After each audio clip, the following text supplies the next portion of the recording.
नमस्कार साथियों, मैं विष्णुचंद गौड़ पुनः आपके समक्ष वैज्ञानिक मनोवृत्ति को यहाँ पर पुनः स्पष्ट करने का प्रयास करूँगा कि वैज्ञानिक मनोवृत्ति के विकास की समाज में क्यों आवश्यकता है और भारत के संदर्भ में क्यों वैज्ञानिक मनोवृत्ति का विकास आवश्यक है और भारत इस दिशा में कहाँ तक पहुँच चुका है, तो हम इनका यहाँ पर अध्ययन करेंगे।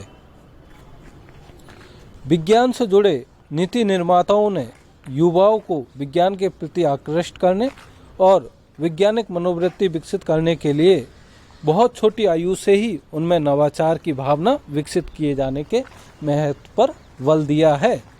देश की प्रगति और भारत की प्रतिभा का सर्वोत्तम उपयोग करने के लिए बहुत छोटी आयु से ही युवाओं को विज्ञान के प्रति आकृष्ट करना सबसे बड़ी चुनौती है। हम यह देखते हैं कि बच्चे ही देश का भविष्य है, तो बाल मन में जैसे हम उनमें संस्कार बोएंगे वो ही आगे जाके हमारे समाज को दिशा देंगे। यदि हम बाल मन से ही उन बच्चों के मन में वैज्ञानिक प्रवृत्तियों के बारे में अध्यापन करवाए तो निश्चित रूप से हम भारत को पुनः विश्व गुरु की पदवी तक ले जा सकेंगे। जैसा कि हम जानते हैं कि भारतीय संस्कृति विश्व की सबसे प्राचीनतम संस्कृति है। रामायण महाभारत इनके काल की गणना की जाए तो यह निश्चित रूप से ईसा से हजारों सदियां पहले रही है, लेकिन हमारे पास जो उपलब्ध ऐतिहासिक साक्ष्य है कहीं न कहीं उनका अभाव है, जिनकी वजह से हम उन चीज़ों की पूर्ण रूप से स्थापना नहीं कर पाते या पूर्ण रूप से उनको सिद्ध नहीं कर पाते। लेकिन जब हम अपने प्राचीन ग्रंथों का अध्ययन करते हैं तो निश्चित रूप से हम ऐसी चीज़ों के बारे में अध्ययन करते हैं जो आज के समय हम देखते हैं। टेलीमेडिसिन है, चाहे टेलीमेडिसिन हो, चाहे पुष्पक विमान हो रामायण में उल्लेखित या अन्य चीज़ें, तो निश्चित रूप से ही मनुष्य के पास वैसी क्षमताएं रही होगी। यदि क्षमताएं नहीं हुई हो तो भी मनुष्य की परिकल्पना ऐसे समाज में ही हो सकती है जो निश्चित रूप से पूर्णतः विकसित समाज रहा हो।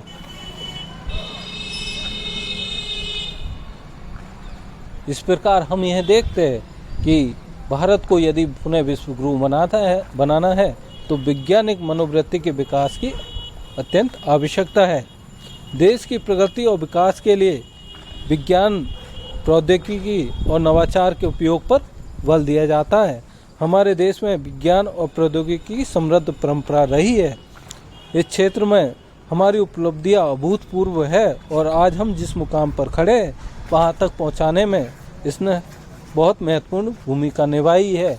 यद्यपि बीच में हमने कुछ समय ऐसा जिया है जिसकी वजह से हम आज पश्चिम की बजाय हम थोड़ा सा तकनीकी क्षेत्र में पिछड़े हुए प्रतीत होते हैं, लेकिन आने वाले दशकों में भारत पुनः अपने उस स्थान को ग्रहण कर सकेगा। यहाँ तक कि हम यह देखते हैं इतिहास में कि मुगल काल तक भी भारत विश्व के सबसे उन्नत देशों में एक रहा है और जैसा मध्यकाल में पश्चिमी दर्शन में अंधयुग रहा है, भारत में ऐसा अंधयुग कभी भी नहीं रहा है। लेकिन फिर भी संप्रदायवाद, जातिवाद, क्षेत्रवाद, भाषावाद ऐसी प्रवृत्तियों ने भारत के विकास में बाधा पहुंचाई है और इन चीज़ों को दूर करने के लिए निश्चित रूप से वैज्ञानिक मनोवृत्ति की आवश्यकता है।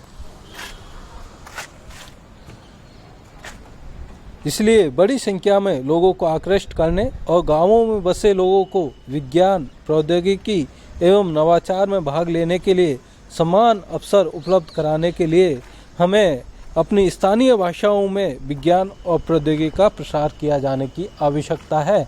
तो साथियों, जब हम यह देखते हैं चीन, जापान जैसे देशों में अपनी स्थानीय भाषाओं में विज्ञान की पुस्तकें मूल रूप से उपलब्ध है, लेकिन भारत में आज भी इसका अभाव खलता है। तो हमें निश्चित रूप से इसके लिए और भी अध्ययन की आवश्यकता है, ताकि भारत में भी स्थानीय भाषाओं में हम विज्ञान का प्रसार कर सके, ताकि लोग बाग अपनी जो मूल एनर्जी है उसे विज्ञान के विकास में लगा सके। इसलिए छोटी आयु से ही नवाचार प्रारंभ करने से वैज्ञानिक मनोवृत्ति का विकास करने और गुणवत्तापूर्ण शोध में हमें मदद मिलेगी। शिक्षा की शुरुआत तो बहुत पहले हो जाती है, लेकिन नवाचार की शुरुआत में बहुत समय लगता है। अतः अब हमें इसे बदलने की ज़रूरत है, अर्थात हमें शिक्षा से उत्पन्न जो नवाचार है उसको समाज में फैलाने की आवश्यकता है। और समाज में जो ऐसी क्रांतिकारी लोग हैं जो इन नवाचारों को अपने प्रयोग में लाए हैं, तो उनका प्रचार प्रसार करना भी आवश्यक है। साथ ही आज के युग में हमें अपनी ऐसी नई खोजों को पेटेंट कराना भी आवश्यक है, क्योंकि आज के समय पूरा विश्व एक ग्लोबल विलेज ही बन गया है, जहां हमें अपने ज्ञान को सुरक्षित करना, पेटेंट कराना भी आवश्यक है। इसीलिए नीति निर्माताओं ने प्रवासी भारतीयों की विशेषज्ञता और देश के प्रति योगदान देने की उनकी उत्सुकता का उपयोग करते हुए ब्रेन ड्रेन यानी प्रतिभाओं का देश से बाहर जाना को ब्रेन गेन यानी प्रतिभाओं को देश में लाना में परिवर्तित किए जाने के बारे में चर्चा की है। जैसे कि हम ये जानते हैं कि हमारे पिछले कुछ समय में देश में बहुत अच्छे अवसर उपलब्ध न होने की वजह से बहुत सारे अच्छे वैज्ञानिक, इंजीनियर, डॉक्टर्स विदेशों में जाकर अच्छा रिसर्च कर पा रहे हैं, नई खोजें कर पा रहे हैं। तो इसको हम जब हमारे देश से प्रतिभा किसी अन्य देश में पलायन करती है तो इसे ब्रेन ड्रेन कहा जाता है।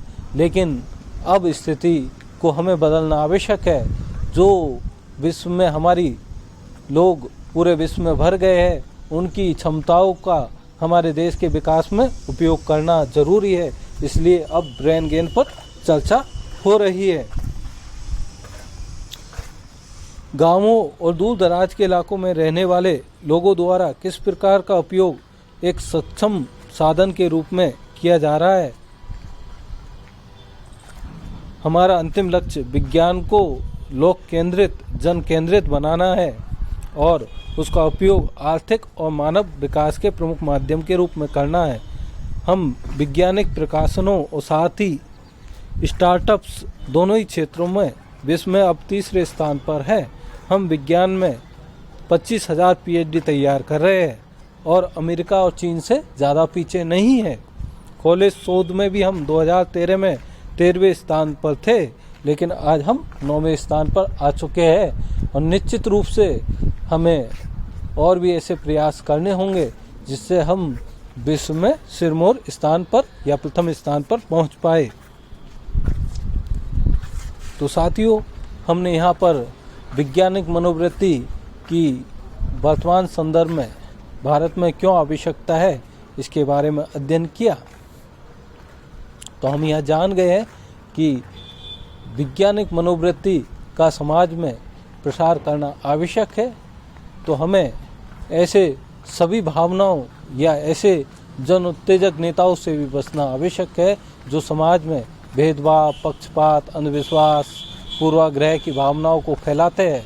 और निश्चित रूप से ऐसे वैज्ञानिक मनोवृत्ति का विकास आवश्यक है जो मनुष्य को निष्पक्ष चिंतन करना सिखाए, ताकि भारत अपनी खोई हुई छवि को पुनः प्राप्त कर सके।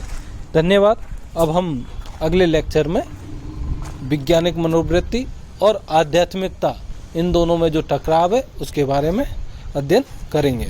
धन्यवाद।